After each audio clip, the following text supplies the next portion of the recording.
Yo, yo, yo, YNG Sports and Hip Hop. We back. This time we with a TV show review. Sony Spider Noir. 8 episodes. And I'm gonna say right off the bat, I loved it. I loved it. Now they give you the opportunity to watch it in either color or you can watch it in an original noir-esque black and white. I chose to watch it in the black and white, though I did watch an episode or two in color just to see how the contrast looked versus the black and white. But I would recommend that you definitely watch it in the black and white. That's the way it's meant to be watched. You don't get the whole noir aesthetic, the vibe of that world, that New York 1935 in this universe, if you're not watching it in the black and white. You're shorting yourself. Unless you're just somebody that just does not like black and white films, you don't like the noir, the old grimy detective-esque films, then it's not for you. But if you like that, they leaned all the way into it. This is definitely gonna be a spoiler one, and because I'm not gonna get too heavy into it, but I'm gonna definitely bring up a few things and key things that I loved and liked about it. The characters, the people and the actors that they got to play the characters, perfect. Casting is top notch in this film. And the guy that's playing Electro, he was amazing. Charismatic, personality all over the place. He was off the railroad. He was off the hinges. Dude was wild as hell, but in a good way. He was one of those characters that you love to hate. He made you hate him, and he played the role so well. You can't be mad at it. Robbie,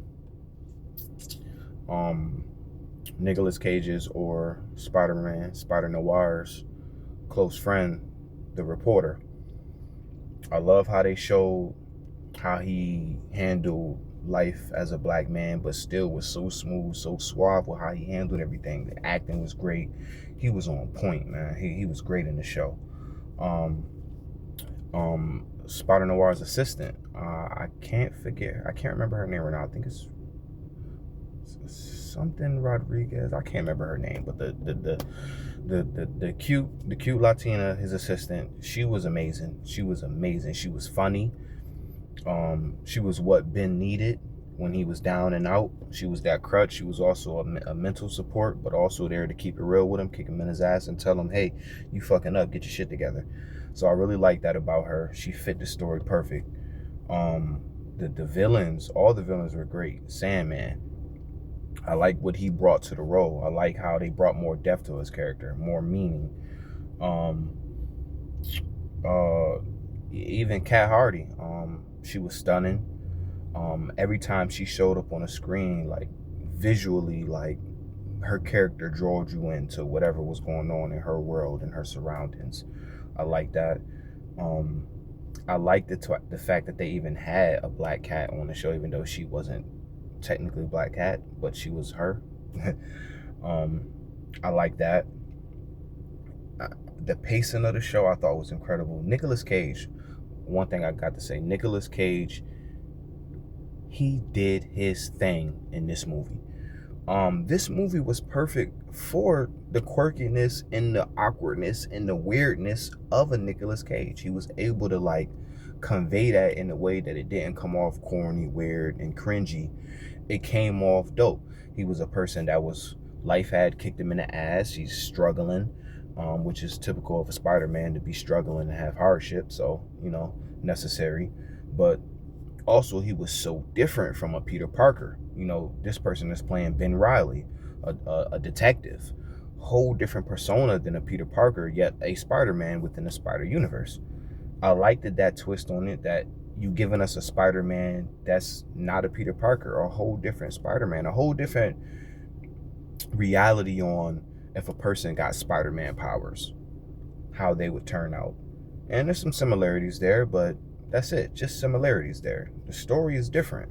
Ben Reilly's a detective that he lost his wife, so there's loss, just like Spider-Man lost Ben, but this is him losing his woman, the person he was about to propose to on the day he lost her, on that day. Like, that hit different. He's also an older Spider-Man, a Spider-Man in what, say, upper 40s to the 50s, to, but still Spider-Man, so able to do what a Spider-Man does. I just really love the aesthetic of this show, man. The the old timey 1930s vibe, old gangster. Even the way he talked with the like he even talked like those in them old films, and it was cool how they explained it. How he was relearning how to learn himself. How he basically gave up being the Spider, because that's what they call him in the show, the Spider, not a Spider-Man, but just the Spider. I thought the suit looks amazing, like when he's in the Spider costume, or when he throws the hat on and then the eyes. Amazing. The character concept was already dope from Into the Spider-Verse, and they just expanded upon it and gave him a concrete lore, because, to mind you, it's not the same one. It's just a version of the Spider Noir. So, say all that to say, I liked it. It had no hiccups for me. The pacing was great. The plot was great. The storyline was great. The acting was great. The casting was great. The visuals were great, magnificent. You got a lot of scenes where it pans in and out the city from the bottom, showing you the angle from the top, or showing you all these obscure angles of the city. And if you're not watching it in black and white, you really not getting that gritty noir vibe that you're supposed to be getting when you're watching it. And that's a big deal for the show. So I'm hoping that it gets a season 2. If I had to grade it on a scale from 1 through 10, I would definitely give it a 9.5 out of 10. I mean, it's top notch. Top notch. Who would have thought? Nicolas Cage. He makes a great Spider-Man, huh? Spider Noir, to be exact. So let me know what y'all thought. Like, comment, subscribe. Let me know what you want me to react to next. We out.